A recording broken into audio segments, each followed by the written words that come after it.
A retired fisherman found an old submarine half buried in the sand near his beach. The Navy said it sank in 1944 and everyone died. But when he looked through the periscope at midnight, he saw something that made no sense. Something that proved everyone inside was still alive. Carl Davidson was 70 years old and tired of being poor. He'd fished the waters off North Carolina his whole life. 50 years of hard work, and he had nothing to show for it. His boat was falling apart. His house needed repairs he couldn't afford.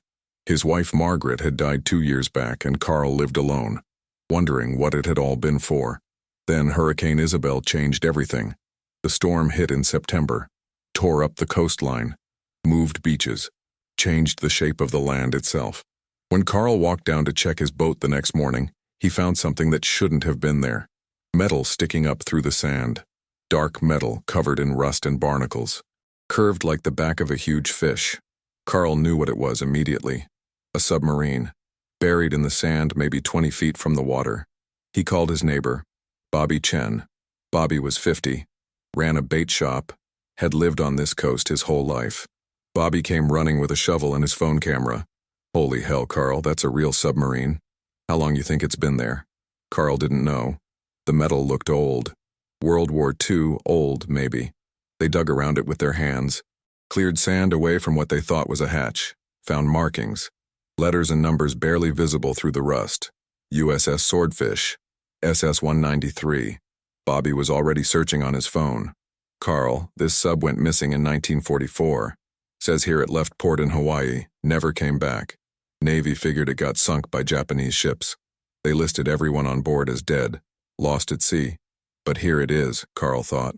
Not lost at sea, buried on a North Carolina beach. How did it get here? And why was it hidden under the sand all these years? The two men kept digging. The hurricane had uncovered just a small part. Most of the submarine was still buried. But they found the conning tower, the tall part that stuck up from the main body. And on top of that, still intact despite 80 years underwater and underground, was the periscope. Carl touched it carefully. The metal was cold and rough with rust. But when he turned the handles, the periscope moved. Stiff and grinding, but it moved. Bobby, this thing still works. Bobby looked nervous. Maybe we should call someone. The Navy or the Coast Guard. Tell them we found it. And say what? Carl felt stubborn. That we found a submarine on my beach? They'll take it away. Seal off my property. Maybe claim the whole beach for themselves. I want to know what's down there first. That night, Carl couldn't sleep.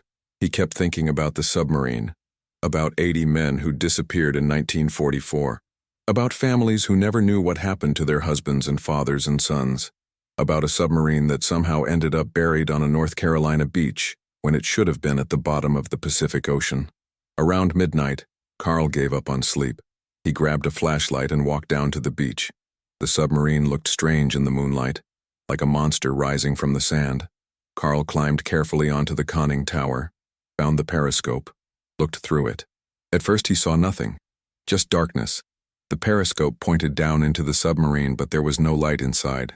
Carl was about to give up when something moved. A shadow, then another. Carl's heart started pounding. He adjusted the periscope, trying to see better. The view swung around inside the submarine, past equipment, past bunks, past a table, and there, in the faint moonlight coming through cracks in the hull, Carl saw them. Men, moving around inside the submarine.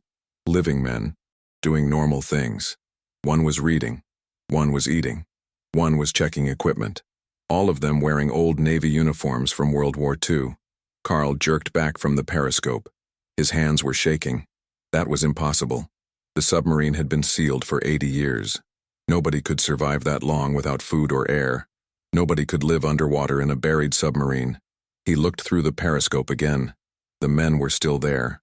One of them looked up, looked right at the periscope, right at Carl. The man's face was young, maybe 25. He smiled and waved, like he could see Carl looking at him, like he was happy someone had finally found them. Carl ran back to his house faster than he'd moved in years, locked his door, sat in his kitchen with all the lights on, tried to convince himself he'd imagined it. Stress, lack of sleep, grief over Margaret, but he knew what he'd seen. There were men inside that submarine, living men, Men who'd been sealed inside since 1944. Men who should be dead but weren't. Men who'd waved at him like they'd been waiting 80 years for someone to look through that periscope. Before you find out what Carl did next, make sure you hit that subscribe button. We have more amazing stories that will keep you up at night. The next morning, Carl called Bobby, told him what he'd seen. Bobby thought he was crazy at first. Carl, there's no way. People can't live 80 years in a sealed submarine. There's no food, no air, it's impossible. Come see for yourself, Carl challenged. Look through the periscope. Bobby came that afternoon. They climbed onto the submarine together. Bobby looked through the periscope. He looked for a long time. When he pulled back, his face was white. There are people down there. I saw them. They're moving around, doing things. How is that possible? Carl had been thinking about that all morning. I don't know. But we need to help them. We need to get them out. Bobby shook his head. We need to call the Navy. Tell them what we found. Let them handle it. They'll cover it up. Carl argued. You know they will. A submarine full of men who should be dead? They'll seal it up again. Hide it. Those men will stay trapped. We have to do something ourselves. Over the next week, Carl and Bobby worked in secret. They dug out more of the submarine, found hatches, tried to open them. Everything was rusted shut, sealed tight. They used crowbars, used Bobby's truck and chains to pull. Nothing worked. The submarine had been buried too long. The metal had fused together. They couldn't get inside. Carl was getting desperate. He went back at night, looked through the periscope again. The men inside looked tired, thinner than before. One of them held up a sign, written in shaky letters. Help us, please. We're running out of time. Running out of time? They'd been in there 80 years. What did time mean to them? Carl tried to communicate back. He wrote on paper, held it up to the periscope lens, hoping they could see it. We're trying. Can't open hatches. How do we help you? The man inside wrote a response. Carl could barely read it through the periscope. Emergency hatch. Starboard side. Marked with red. Look for red marking. Carl and Bobby searched the next day. Found the starboard side. Dug carefully. And there it was. A smaller hatch. Painted red, though the paint was mostly gone. This hatch had a different kind of lock. A wheel that turned from the outside. Carl tried to turn it. It wouldn't move. Bobby brought tools. Oil. They worked on it for hours. Finally, the wheel started to turn. Slowly. Grinding. But turning. When it was fully open, Carl pulled on the hatch. It moved. Just a few inches, but it moved. Air rushed out. Not foul air like Carl expected. Just normal air. Maybe a little stale, but breathable. Through the gap, Carl could see a ladder, leading down into darkness. He called into the opening. Hello? Anyone there? We opened the hatch. We're here to help. Footsteps. Slow footsteps coming up the ladder. A face appeared in the gap. Young face. Maybe 20 years old. Navy uniform from 1944. The man looked at Carl and started crying. You're real. You're really real. We thought we were imagining you. Thought we'd gone crazy. Carl helped the young sailor out. The man stood on the sand, blinking in the sunlight. More footsteps. Another sailor. Then another. One by one, they climbed out. Young men. All of them. Looking exactly like they should have looked in 1944. No older. No changed. Bobby counted them. 47 men came out of that submarine. 47 men who should have been dead for 80 years. The last man out was older. Maybe 40. He had more stripes on his uniform. An officer. He looked around at the beach. At the ocean. At Carl and Bobby. Then he asked a question that made no sense. What year is it? We lost track somewhere around 1950. Carl felt cold despite the warm sun. It's 2023. You've been in there since 1944. That's 79 years. The officer nodded slowly. Like he'd expected that answer. Like it made sense to him somehow. Then we need to talk. Need to tell you what happened. Why we've been in there so long. Why we're not dead. And why you need to seal that submarine back up and never let anyone else inside. The officer's name was Commander James Walsh. He was 42 years old. Or he had been 42 years old in 1944. Now he was 42 years old in 2023. He hadn't aged a day in 79 years. None of them had. They sat on Carl's porch, all 47 sailors, drinking water, eating food, acting like men who'd been trapped for a long time but were somehow okay. Commander Walsh told the story while his men listened. Some of them cried. Some of them stared at nothing. All of them looked lost. We were on a secret mission in 1944. Walsh's voice was quiet. Testing new equipment. Something the Navy had been developing. A device that was supposed to make submarines invisible to enemy ships. Use some kind of field to bend detection around us. We volunteered. Thought it would help win the war. The test was supposed to last 1 hour. They turned on the device. Something went wrong. There was a flash of light. A sound like thunder. Then everything changed. Bobby leaned forward. Changed how? Walsh struggled to explain. Time stopped. Or we stopped being part of time. I don't know how to describe it. Inside the submarine, everything was normal. We could move around, talk, eat our supplies. But outside, nothing moved. The ocean froze. The sky froze. It was like the whole world stopped except for us. Carl tried to understand. How long were you like that? Walsh looked at his hands. For us? Maybe a few weeks? Then things started moving again. But fast. Too fast. We could see through the periscope. Watched years pass in minutes. Watched the ocean change. Watched the war end. Watched decades go by. We were trapped in the submarine while time moved around us. That doesn't make sense. Bobby shook his head. How did you breathe? How did you eat? Walsh had no answer for that. We don't know. The supplies should have run out in days, but they didn't. Food kept appearing, water kept flowing, air kept coming through the vents. It was like the submarine was frozen in a moment. Everything inside stayed the same, while the world outside changed. So you were just waiting? Carl asked. Waiting for someone to find you? Walsh nodded. We watched through the periscope. Watched the submarine get moved. We don't know how. We were in the Pacific Ocean. Then suddenly we were being pulled through water. Fast. Like something was dragging us. We ended up here, on this coast. Got buried in sand. We watched through the periscope as years kept passing. Watched the beach change. Watched people walk by. Nobody ever looked close enough to see us. Until you did. Bobby had a question. Why didn't you just open the hatches? Leave. We tried. Walsh's voice was sad. We tried every day for years. The hatches wouldn't open. Not from inside. They were sealed by whatever happened to us. We were trapped. All we could do was watch and wait and hope someone would find us. One of the younger sailors spoke up. His name was Tommy Price. He looked about 19. We thought we'd go crazy, being stuck together in that small space, watching time pass outside, watching everyone we knew die. My mother died in 1960. I watched her funeral through the periscope. She lived her whole life thinking I was dead. Carl felt tears on his face. These men had suffered something impossible, had been trapped for 8 decades while the world moved on without them. Now they were free. But what did freedom mean for men who'd lost everything? Commander Walsh stood up slowly. Mr. Davidson, we're grateful you found us. Grateful you let us out. But there's something you need to know. Something important. The device that did this to us is still on the submarine. Still active. It's dangerous. How dangerous? Bobby asked. Walsh looked scared for the first time. If someone turns it on again, they could trap more people. Or worse. The scientists who built it didn't understand what they were doing. Didn't understand the forces they were playing with. That device should be destroyed, but I don't know how. Carl thought about that. Should we call the Navy? Tell them what happened? Walsh shook his head quickly. No. If the Navy finds out, they'll take the submarine. Take the device. Try to study it. Try to use it. They'll do the same thing they did in 1944. Test it. And trap more people in time. So what do we do? Carl asked. Walsh pulled something from his pocket. A small book. Covered in oilcloth to protect it. This is the instruction manual. Written by the scientist who built the device. Dr. Elizabeth Shaw. She realized what she'd done was dangerous. Wrote down everything.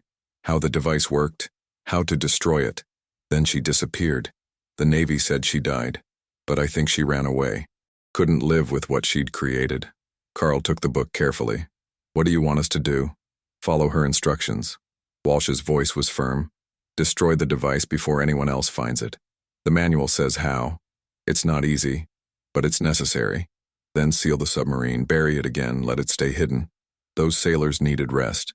Needed food and medical care and help adjusting to a world that had moved on 80 years without them. Carl and Bobby took them to Bobby's house. fed them, let them shower and change clothes, found them modern clothes that looked strange on men who remembered the 1940s. If you're wondering what happened to these sailors, hit that like button and share this story. The sailors were amazed by everything: television, computers, cell phones, cars that looked nothing like 1940s vehicles. The world had changed completely while they'd been frozen in time. Tommy Price cried when he saw the internet, saw pictures of his family, found his mother's obituary from 1960, found his sister's obituary from 2010. Everyone he'd known was dead. He was 98 years old but looked 19. Commander Walsh organized his men. They were still Navy, still followed orders, still worked as a unit. He divided them into groups. Some helped Carl and Bobby prepare to destroy the device. Some went into town to buy supplies. All of them were careful not to attract attention. 47 men in their 20s suddenly appearing would raise questions they couldn't answer. Carl read Dr. Shaw's manual that night. The instructions were clear but scary. The device had to be overloaded, fed more power than it could handle. That would cause it to destroy itself. But the overload would create a pulse, an explosion of the same energy that had trapped the sailors. Anyone near the submarine when it happened would be affected, would be trapped in time like the sailors had been. We have to do it when nobody's around, Carl told Walsh the next morning. Have to make sure the beach is empty, and we have to be far away when it happens. Walsh agreed. We'll help you set it up, but then we leave. Get as far away as possible. You and Bobby too. This isn't your burden to bear. But it was their burden, Carl thought. They'd found the submarine, freed the sailors. Now they had to finish the job, protect other people from being trapped. Over the next 3 days they prepared. Carl and Walsh went inside the submarine together, found the device. It was smaller than Carl expected, about the size of a refrigerator, covered in dials and switches and wires. Walsh showed him the power controls. These get turned all the way up. Then you run. You have maybe 30 seconds before the overload happens. 30 seconds to get clear. Carl practiced, memorized which switches to flip, which dials to turn. Walsh watched him carefully. You're a brave man, Mr. Davidson. Braver than most. I'm just doing what's right. Carl said it simply. You boys suffered enough. Time to end this. They decided to do it on Sunday night. The beach would be empty. Most people would be home. Carl would go in alone, set the device, run. Walsh and his men would wait a mile away, ready to evacuate if anything went wrong. But Saturday brought a problem. Navy helicopters appeared, flying low over the beach, searching. Someone had reported the submarine. Maybe a tourist had seen the exposed metal. Maybe someone had noticed 47 young men suddenly appearing in town. The helicopters landed. Navy personnel came. Officers and scientists and soldiers with guns. They surrounded the submarine, started securing the area. Carl and Bobby watched from Carl's porch, watched the Navy take over. Commander Walsh stood beside them. His face was hard. They'll take the device. Study it. Try to make it work.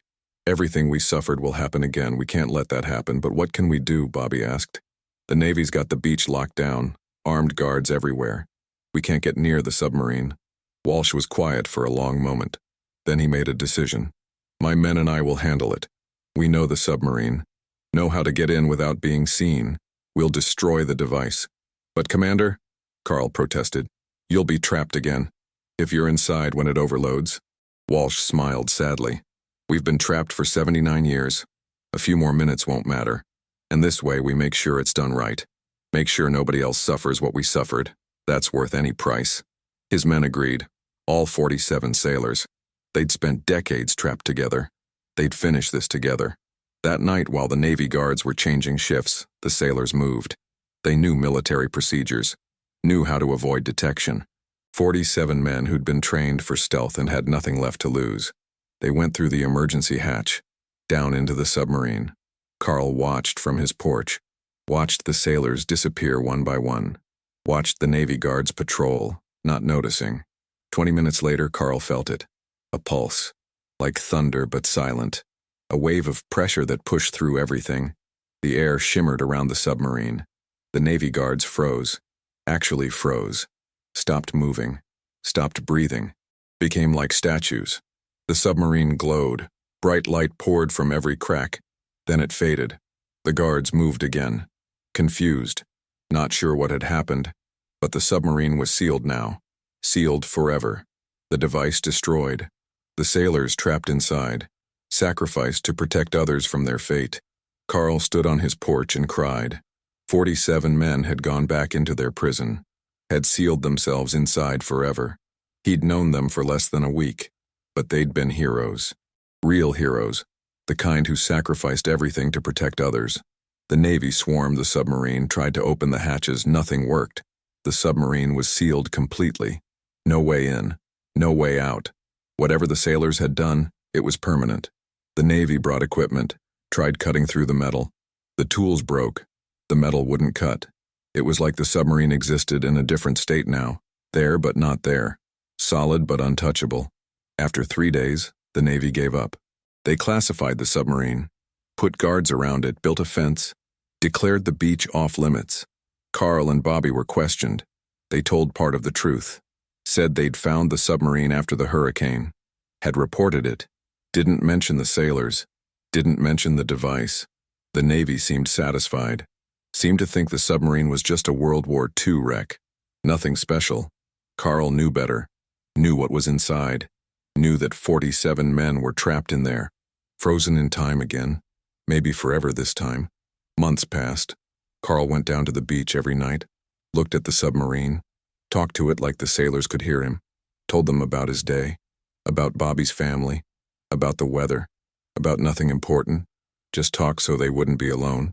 One night Bobby joined him. You think they can hear you? I don't know. Carl's voice was tired, but I have to try. They gave up everything. Least I can do is keep them company. Bobby sat beside him in the sand. I've been thinking about what Commander Walsh said, about Dr. Shaw, the scientist who built the device. Maybe she's still alive. Maybe she knows more about what happened. She'd be over 100 years old. Carl didn't think it was possible. Nobody lives that long. But Bobby had been researching, found something interesting.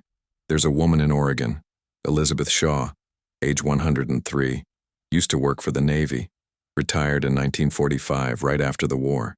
Lived alone ever since. Never married. Never talked about her work. Could be coincidence, or could be her. Carl thought about that. Thought about the sailors trapped in the submarine. If there was any chance Dr. Shaw could help, he had to try. They flew to Oregon the next week. Used money Carl had been saving. Found Elizabeth Shaw living in a nursing home. She was tiny and frail, but her eyes were sharp, intelligent. She looked at Carl and Bobby and seemed to know immediately why they'd come. You found them, didn't you? Her voice was quiet. The sailors. You found the submarine? Carl nodded. We opened it. They were alive. All of them. Frozen in time since 1944. Dr. Shaw closed her eyes. I'd hoped they were dead. Hoped they'd found peace. But I knew they'd be trapped forever because of what I did. She told them her story. She'd been 25 in 1944. A physicist working on secret Navy projects. Brilliant, but naive. The Navy wanted a device to make submarines invisible. She'd developed something different. Something that affected time instead of light. I didn't understand what I'd created until it was too late. The test happened. The sailors disappeared. I tried to reverse it. Tried everything. Nothing worked. The device had trapped them in a bubble of frozen time. Outside the bubble, time moved normally. Inside, everything stayed the same. The Navy wanted to keep trying.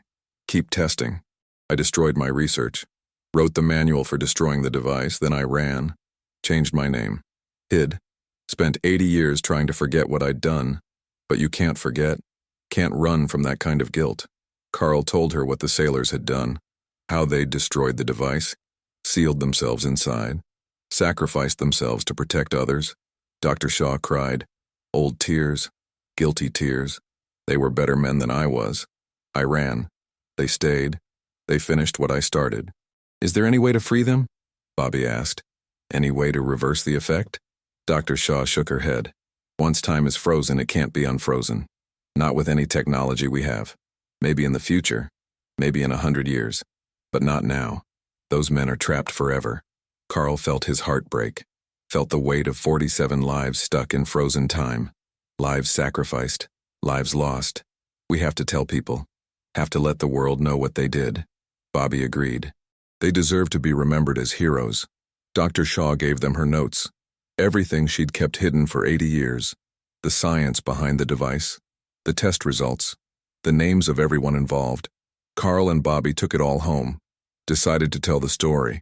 They contacted newspapers, television stations, science magazines, told the story of the USS Swordfish, the sailors who'd been trapped for 79 years, the sacrifice they'd made. The Navy tried to deny it, called it fiction, conspiracy theory. But Carl had proof, photos of the submarine, Dr. Shaw's notes, the instruction manual. Slowly, people started believing, started asking questions. Why had the Navy hidden this? What other experiments had they done? What other sailors might be trapped somewhere? Congress opened investigations. The Navy was forced to answer. They admitted the test had happened, admitted the sailors had disappeared, claimed they'd thought everyone was dead, didn't know the men had been trapped in frozen time. The public didn't believe them. There were protests, demands for accountability, demands that the submarine be opened, that the sailors be honored. The Navy finally agreed to a memorial. They couldn't open the submarine, couldn't free the sailors, but they could honor them. They built a monument on the beach, listed all 47 names, called them heroes, held a ceremony with families. Tommy Price's sister was still alive. She was 95, had spent her whole life thinking her brother died in the war. She touched his name on the memorial and cried, "My little brother. He was so young, so brave. He deserved better than this." All the families said the same.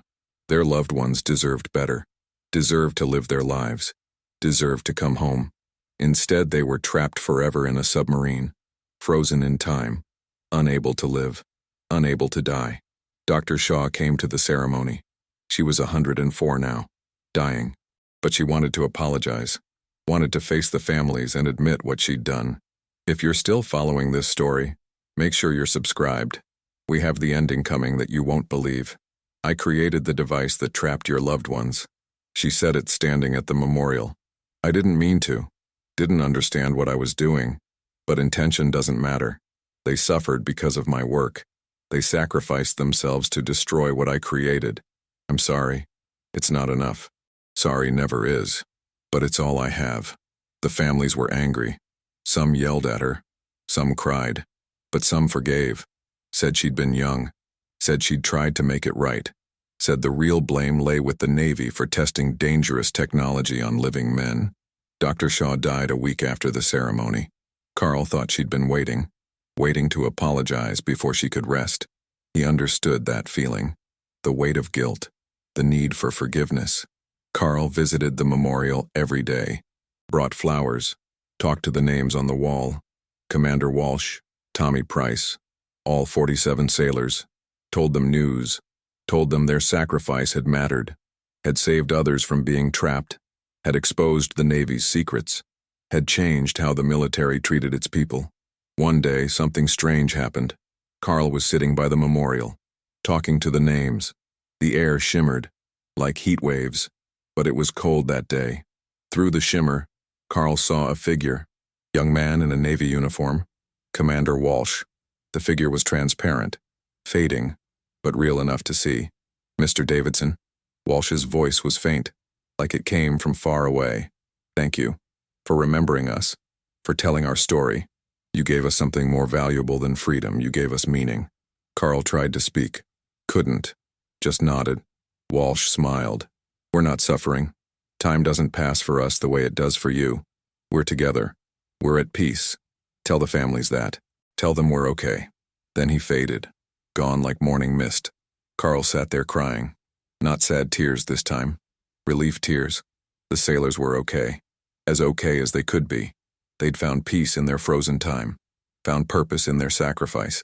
5 years after finding the submarine, Carl was 75 years old. His health was failing. Heart problems mostly. The doctor said he didn't have long. Carl was okay with that. He'd done what he needed to do. Had freed the sailors. Had told their story. Had made sure they were remembered. Bobby visited him in the hospital. Brought news. The Navy's declassified more documents. About other experiments. Other tests. They found 3 more submarines. Different locations. All of them sealed. All of them with sailors trapped inside in frozen time. More men suffering? Carl felt angry despite his weakness. More families who never knew? Bobby nodded.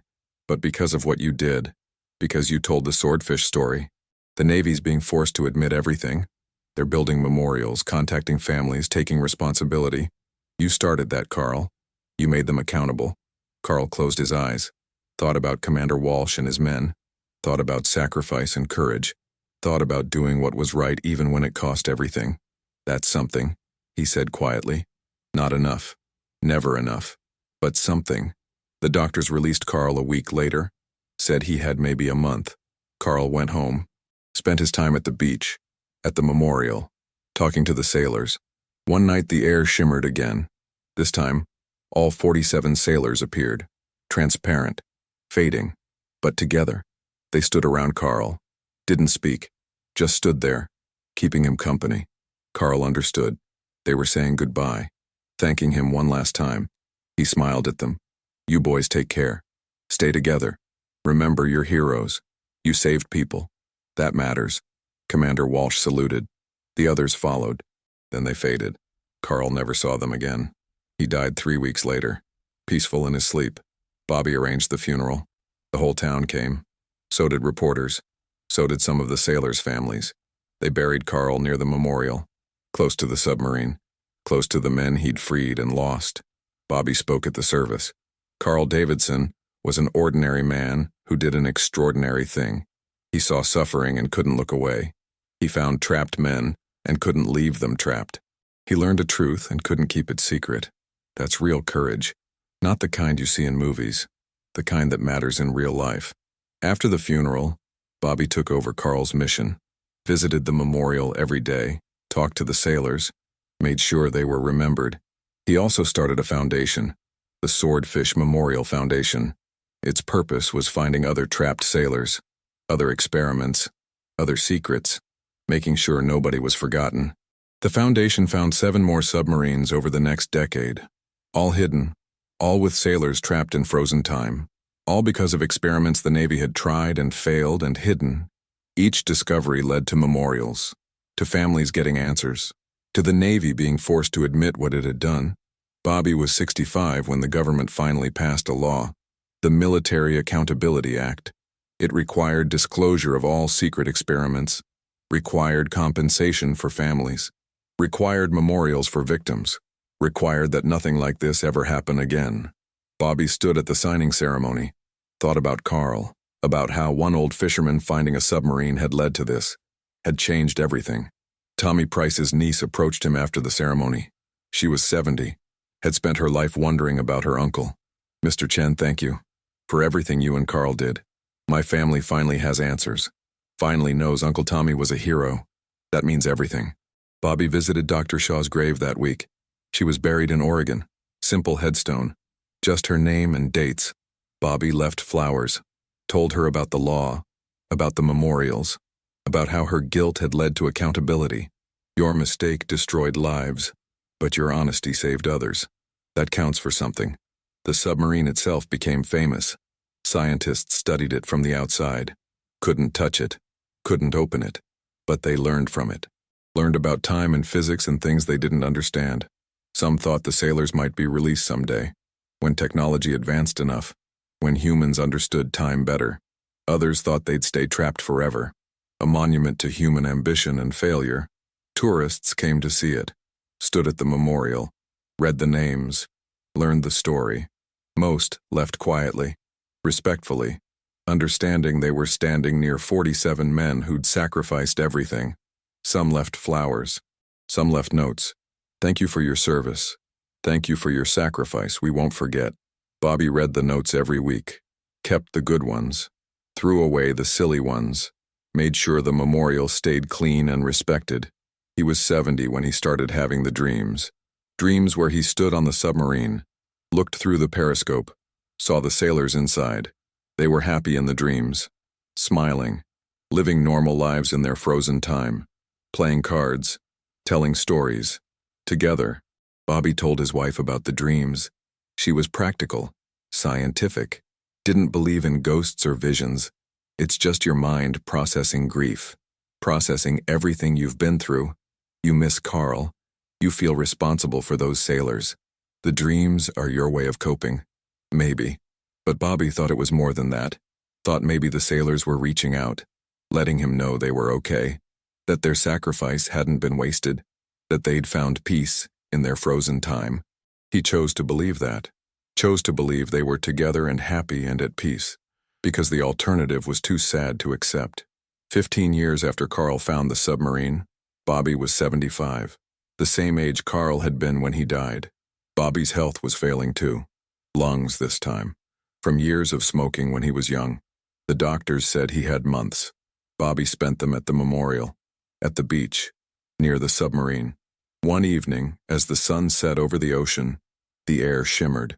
Bobby saw them, all 47 sailors, Commander Walsh, Tommy Price, all of them. They stood around him, smiling. Walsh spoke. His voice was clear this time, strong. Mr. Chen, Bobby, thank you for everything, for keeping Carl's promise, for remembering us, for making sure others know our story. You've been a good friend. I wish I could have done more. Bobby's voice cracked. Wish I could have freed you. You did free us. Walsh gestured at his men. We're not trapped anymore. Not really. We're frozen in a moment, yes. But it's a moment where we're together, where we have purpose, where our sacrifice means something. That's freedom enough. Bobby cried. The sailors gathered closer. Tommy Price spoke. Tell people we're happy. Tell them not to feel sad for us. We made a choice. We'd make it again. Then they faded, gone like morning mist. Bobby sat on the beach until dark. Then he went home. Told his wife everything. She believed him this time. Said maybe there were things science couldn't explain. Maybe the sailors had found a way to reach out, to say goodbye, to give Bobby peace. Bobby died 2 months later. His family buried him next to Carl, near the memorial, near the submarine. The foundation continued. Bobby's children took over, then his grandchildren. The work of finding trapped sailors, of demanding accountability, of remembering sacrifice. It continued generation after generation. The submarine sat on the beach, slowly being covered by sand again, nature reclaiming what had been exposed. But the memorial stayed clean, stayed maintained. People made sure of that, made sure the 47 names were never forgotten. 50 years after Carl found the submarine, the world had changed completely. Technology had advanced, understanding of physics had grown. Scientists announced a breakthrough. They'd developed a way to interact with frozen time, not to unfreeze it, but to communicate with it, to send messages, to receive messages. The Navy funded the project, built equipment near the submarine, aimed it at the frozen sailors inside. The first message took months to send. Simple words. Can you hear us? The response came back weeks later, through computers that detected impossible signals.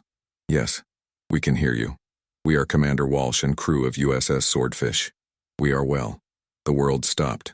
47 men trapped for 105 years had just sent a message. They were conscious, aware, alive in their frozen time. The Navy sent more messages. Are you suffering? Do you need help? Walsh's responses were clear. We do not suffer. Time does not pass for us as it does for you.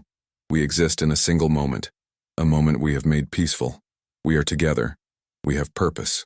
We are content. Scientists asked questions. What is it like? How do you experience existence? The answers were hard to understand. Walsh tried to explain using words that didn't quite fit, like dreaming while awake, like being everywhere and nowhere, like existing in a photograph that's alive. We are frozen, but we move. We are trapped, but we are free. We are dead to your world, but alive to each other. The families asked questions too. Tommy Price's great-great-niece sent a message. Did you know you were loved? Did you know your families mourned you? Walsh answered for all of them. We knew.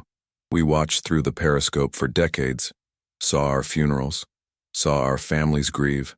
That was the hardest part. But we also saw them live, saw them be happy, saw them remember us with love. That gave us peace. Tell them we are together. Tell them we are proud of our families. Tell them we love them still.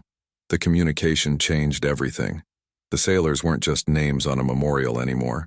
They were real, present, conscious, still serving in their own way. Students sent messages. asked about World War II, about history, about what it was like to live in 1944. The sailors answered, shared stories, shared wisdom, became teachers frozen in time. Veterans sent messages, asked about duty and sacrifice. The sailors answered with honesty. Sacrifice is easy in the moment. Living with it is hard.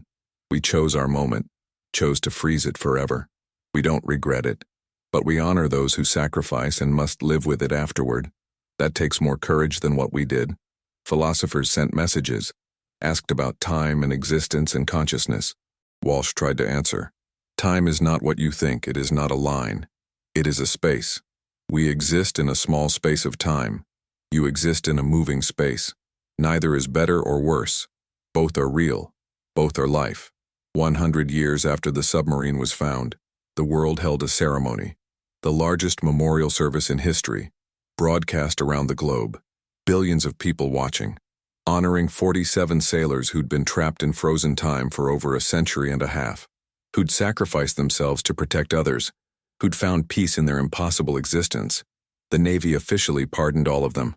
Not that they'd done anything wrong, but pardoned them from service, released them from duty, told them they'd served long enough. Walsh's response came through the equipment. We accept your pardon with gratitude, but we will continue to serve. We are sailors of the United States Navy. We volunteered once. We volunteer again. As long as we exist, we serve. By teaching, by remembering, by showing that duty and sacrifice matter. That is our mission now. Carl's great-grandson spoke at the ceremony.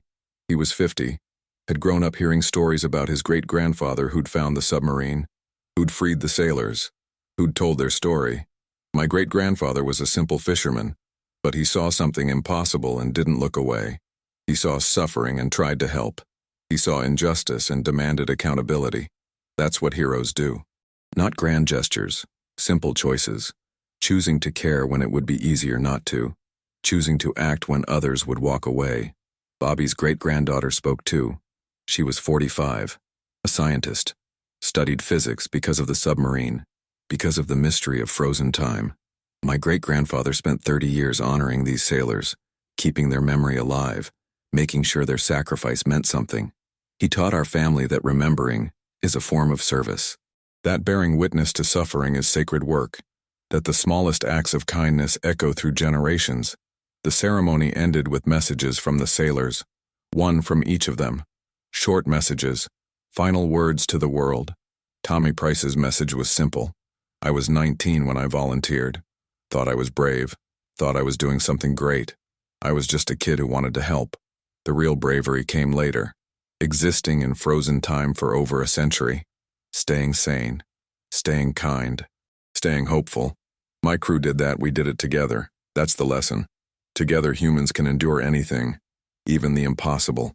Commander Walsh's message was last. We are sailors. We serve. We will continue to serve as long as we exist. Perhaps someday technology will advance enough to free us, to unfreeze our time. If that day comes, we will be grateful. But if it does not, we are still grateful. We have existed in ways humans have never existed. We have learned truths about time and consciousness that can only be learned by living them. We have served our country for over a century in the strangest way possible. That means something. We mean something. Tell future generations that duty comes in many forms. That sacrifice matters. That courage is found in endurance as much as action. And tell them we were just ordinary men who made one choice and lived with it forever. Anyone could have done what we did. But we're proud we were the ones who did. The world watched, cried, understood something profound about sacrifice and service and the nature of existence itself. The submarine became a holy site. People made pilgrimages, came to stand near it, to feel close to the impossible, to honor men who existed in frozen time. Schools brought students. Teachers explained the science and the sacrifice. Children left drawings and notes. Thank you for serving. Thank you for teaching us. We won't forget. The sailors received the messages, answered when they could, became part of human history in a way no one had ever been before. Alive but frozen, dead to time but conscious, trapped but free, serving but at rest. They existed in paradox, in impossibility made real. 200 years after Carl found the submarine, Humanity had changed completely. Technology had advanced beyond imagination. Space travel, artificial intelligence, medicine that extended life, understanding of physics that made the impossible possible, including understanding of frozen time. Scientists announced they could unfreeze the sailors, could return them to normal time, could give them back their lives. The question was posed to Commander Walsh and his crew. Do you want to be freed? After 2 centuries of frozen existence, do you want to return to normal time? The answer took weeks. The sailors discussed it, debated it, argued about it. Finally, Walsh sent the response. We are grateful for the offer, grateful that humanity has advanced enough to free us, but we choose to remain. We have existed in frozen time for over 200 years. We have found peace here, found purpose. We teach, we remember, we serve. Unfreezing us would end that, would make us just old men trying to adjust to a world we don't understand. Here, we are eternal. We are together. We are useful. Let us stay. The world struggled to understand. These men could be freed, could live again. Why would they choose to stay trapped? Walsh explained. We are not trapped. Not anymore. We have made our frozen moment into a home, into a life.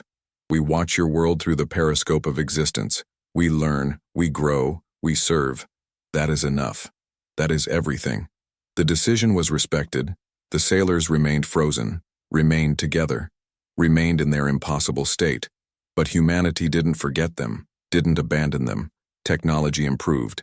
Communication with frozen time became clear, easy, instant. The sailors became teachers, advisors, historians who'd lived through 2 centuries by watching them pass. Students from around the world sent messages, asked questions, learned from men who'd seen history unfold while frozen outside of it. The sailors shared wisdom earned through impossible experience. They talked about patience, about endurance, about finding peace in circumstances you can't change, about making meaning from suffering, about serving even when service looks different than you imagined. Their lessons shaped generations. Children grew up knowing about the submarine, about the sailors inside, about sacrifice and duty, and the strange nature of time. It became part of human culture, part of shared understanding about what it meant to serve, to endure, to find purpose in impossible circumstances. 300 years after Carl found the submarine, the last person who'd known him personally died. Carl's great-great-great-granddaughter, she was 98, had spent her life as keeper of Carl's story, telling it to anyone who'd listen, making sure people remembered the simple fisherman who'd started everything. Before she died, she sent a message to the sailors, told them about Carl, about his life, about how much finding them had meant to him. Walsh's response was beautiful.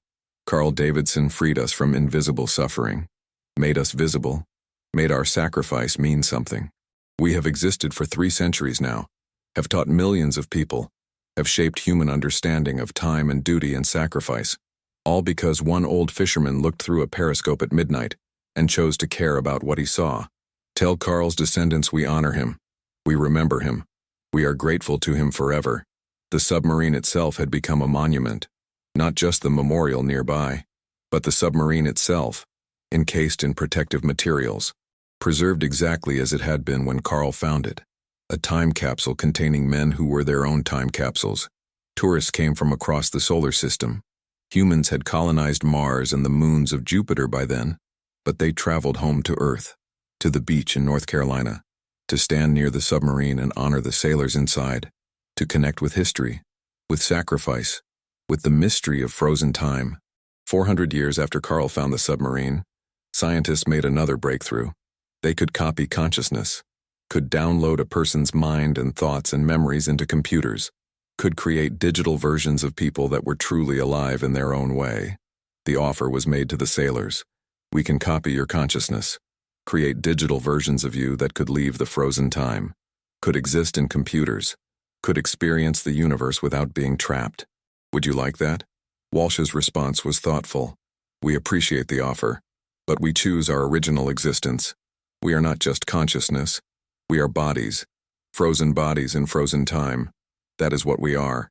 That is what we choose to remain. Copies would not be us. They would be echoes. We prefer to be the original song. 500 years after Carl found the submarine, Humanity had spread across the galaxy. Earth was just one planet among thousands. But the submarine remained special, sacred. People made pilgrimages across light years, came to Earth, to North Carolina, to the beach where it all began, to honor 47 sailors who'd been frozen for half a millennium, who'd watched human civilization transform while remaining unchanged themselves.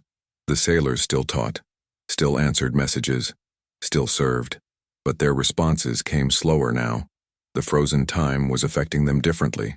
Walsh explained, "We exist in a moment, but moments can wear thin, like fabric rubbed too often. We are still here, still conscious, but we are tired.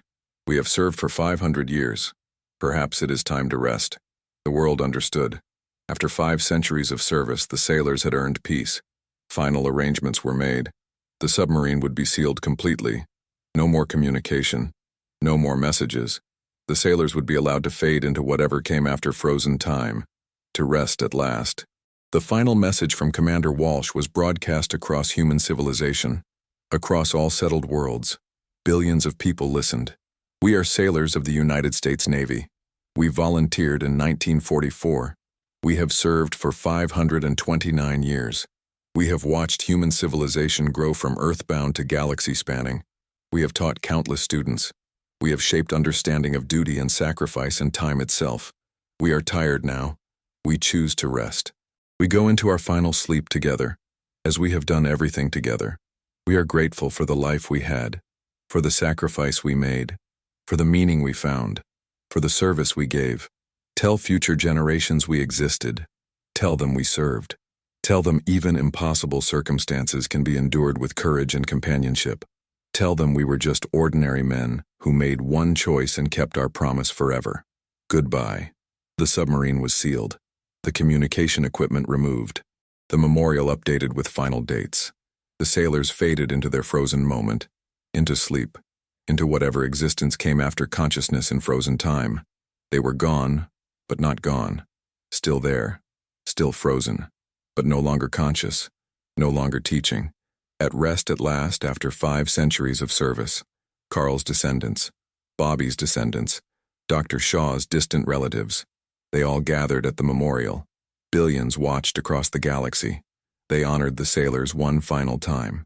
Thanked them for their service, for their sacrifice, for their impossible existence that had meant so much to so many.